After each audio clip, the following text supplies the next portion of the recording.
Welcome once again to Breakfast Central. The chairman of the Independent National Electoral Commission, INEC, Professor Mahmood Yakubu, has directed that its ad hoc staff be made to undergo a refresher training ahead of the governorship and state assembly elections billed for Saturday, 11th March 2023.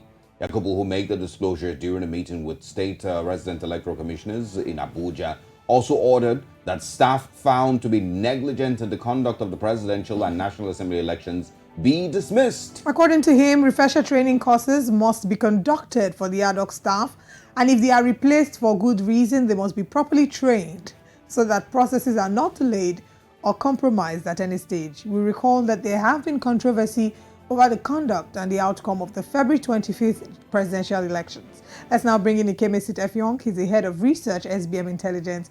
Good morning, and thank you very much for joining us. Good morning. Thank you for having me. So I'd like for you to first of all react to the statement made as regards the training and the competence of the election ad hoc staff. Judging from the outcome of the 25th general elections, from your own experience, would you say that they were given adequate training and adequate time to prepare for the elections? Well, I think I consider that a relatively small piece of the pie, considering all of the other structural and institutional issues that INEC has had, and which were clearly on display during the 25th February elections. Having said that, yes, we did see reported cases of polling officials who didn't know how to operate the beavers, for example. Who didn't walk voters and their polling units through what the acceptable procedure for voting was. There were polling units that fell short of some of the required voting and electoral infrastructure in terms of ballot boxes, in terms of a secluded area for people to cast their ballots. And there were important questions around how the computation of the form EC8, which is basically supposed to log in all of the voting results from the polling unit, was done in many polling units right across the country. So certainly some of those problems, right, were accounted for by the relatively poor quality of training of polling officials. But to put a lot of, or even most of, the logistical and institutional challenges that we saw during the presidential elections solely and squarely on that is really to just offer a red herring to the public and not be intellectually honest about dealing with what were the substantive issues that were at play during that election. Yeah, glad you mentioned honesty, because if a body has spent 300 billion naira, and eventually is blaming poor training of staff. I'm not sure who exactly was meant to train the staff and ensure that they give the best quality of elections to the Nigerian people after spending 300 billion naira on the elections.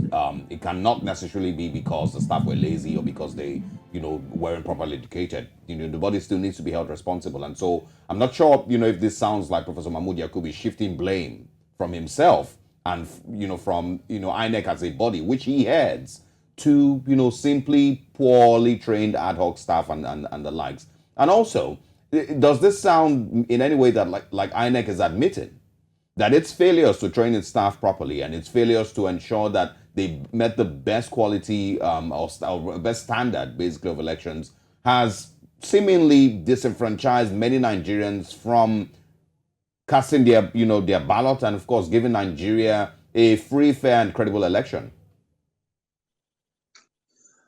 Well, it would appear so. I'd argue. I mean, I don't know how many of your viewers may be aware of this, but apart from the fact that INEC was given 300 plus billion in order to conduct this election, an amount which is easily 4 or 5 times what it typically gets in an ordinary non-election year.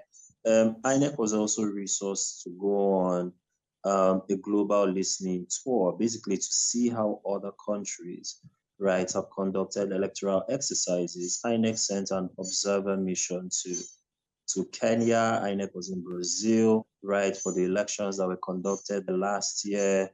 INEC has visited parts of Asia.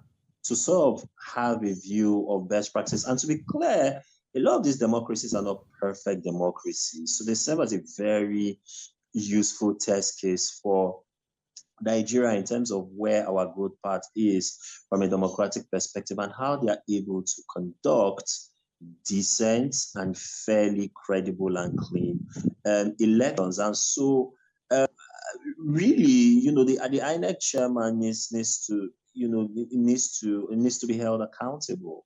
I think for this, this appears to be, one of situations where you have yet another Nigerian public official who's tasked with the specific, who is tasked with a specific responsibility, who is basically looking out public and saying, okay, we're going to do, but it's very honest. His comments don't. Sorry to say, they don't necessarily make a lot of sense. Secondly, this happens to be the first and so far the only substantive thing, right, that the INEC chairman has said with respect to the conduct of the presidential election. Is this his key learning, right, from the conduct of that exercise? If this is his key learning from the conduct of that exercise, I beg to say, on the record of all of the observer missions, or the research organizations that have published reports, right, and postmortems, ours included, that the INEC chairman, right, really needs to dig and search deep and know that there's a lot more that INEC could have done.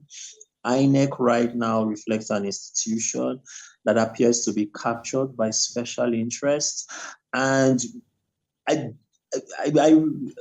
there are real concerns, right, about the governorship elections, because many of the races, and there are 28 or 29 of them, right, which are on the cards, right, are very competitive races. There's a real concern that if we have a reprise of what we saw on the 25th of February, this coming Saturday, that reaction may not be as, muted and, fairly stable and quiet as we've had now. And that's the challenge for me.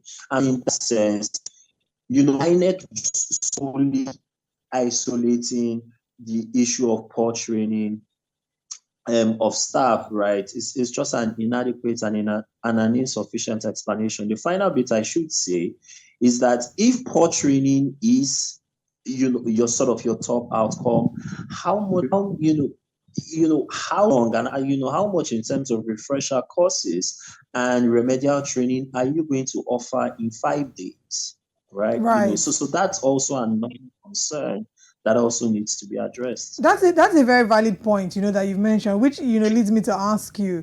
You've talked about all the international observer missions and all the comments as regards the elections that were conducted on the 25th day of May. We are counting down to the gubernatorial elections on the 11th. 25th day of February. We're counting down to the gubernatorial elections in a few days. That's the 11th of March. What are the projections? What are the expectations? Atiku has said to Yakubu that he's promised to conduct free, fair, and credible elections medicine after death.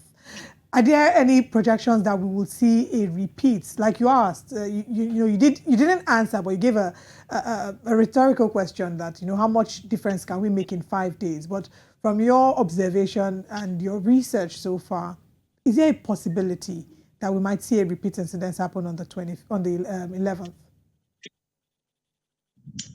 To be very honest, I'm not very confident that we'll see a substantial improvement in INEC's performance. INEC had the better part of 3 years to prepare for the 25 February contest.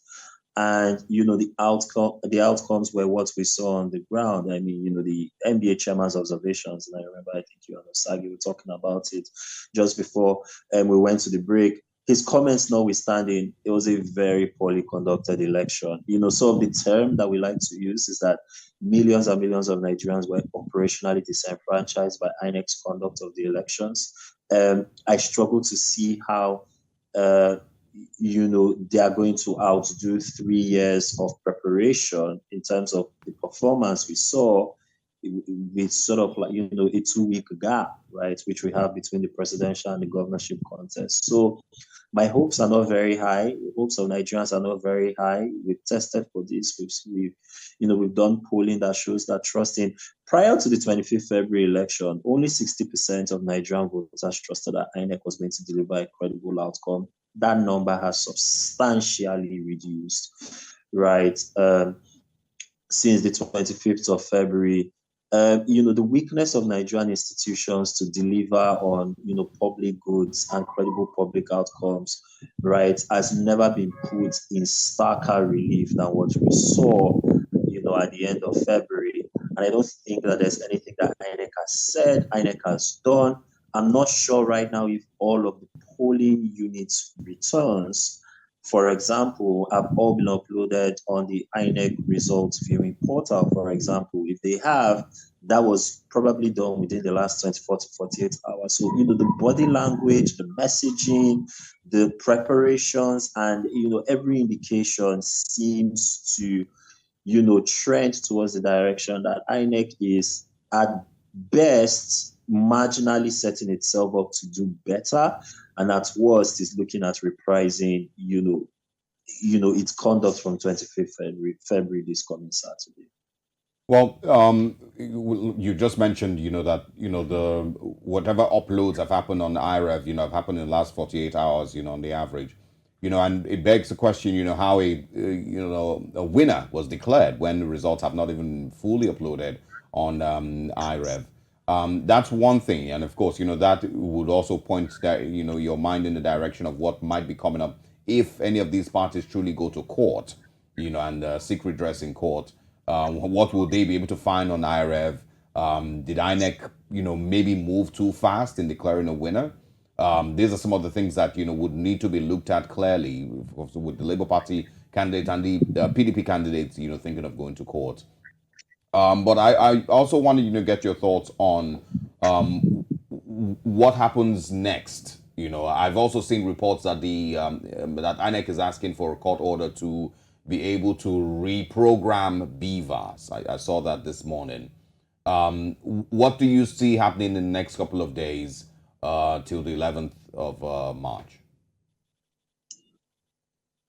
So I think we'll see a lot of horse trading, really, especially on some of the political party side, right? It's I don't think that anything substantial can happen on INEC's end, which would dramatically improve the potential for a better outcome.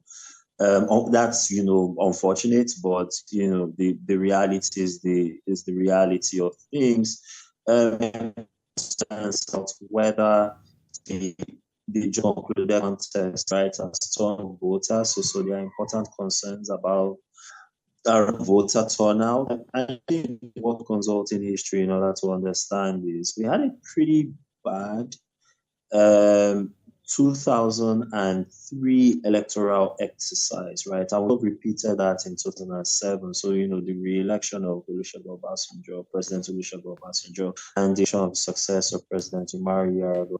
A lot of Nigerians, really a generation of Nigerian voters, right?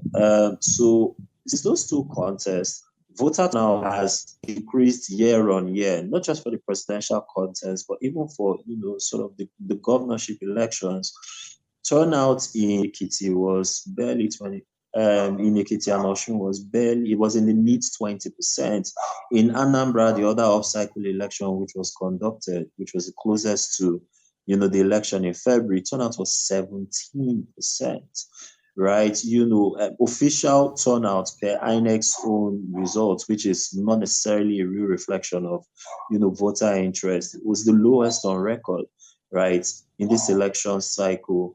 There is a cost to not operationally and logistically managing elections well, and voters seem to take their cue that, if a contest is not going to be run properly, there was point in showing up, right, in the first place. And I think we'll get sort of our first real reading of where the mood of the voter is, right, on Saturday. Some of the state races would see higher turnout than others, obviously. But overall, if you're looking at, a mid 30%, anything below 40% in terms of turnout, then the real cost of not properly managing the presidential election would have been exacted, which is that Nigerians, yet again, after expressing high voter interest in what was our most competitive election cycle, simply turned off. And it's not because there's anything inherently innate in us that doesn't want to choose our leaders. It's just that the system just makes it so difficult for you to be an engaged participant. And so, it's really a wait-and-see game, right? In terms of INEC, right? Whether the new Supreme Court verdict on, on cash availability will ease things up, and that might make movement a lot easier. The jury is still out on whether that's the case. Neither the CBN or the federal government have said anything really about Friday's verdict. So there are really a couple of moving parts which are important to the smooth conduct of Saturday's outcome, which are still up in the air. And the concern is that if you're getting towards the middle of the week or you're getting towards Thursday and there hasn't been a lot of movement on all of those important indicators, then really, and unfortunately, Saturday may be a write-off from sort of a democratic participation standpoint. All right, Ikemesit, Effiong, thank you very much for stopping by and for your time. Right after Saturday, I'm sure that we can bring you back again to have another review of the process and how it went. Thanks so much for having me.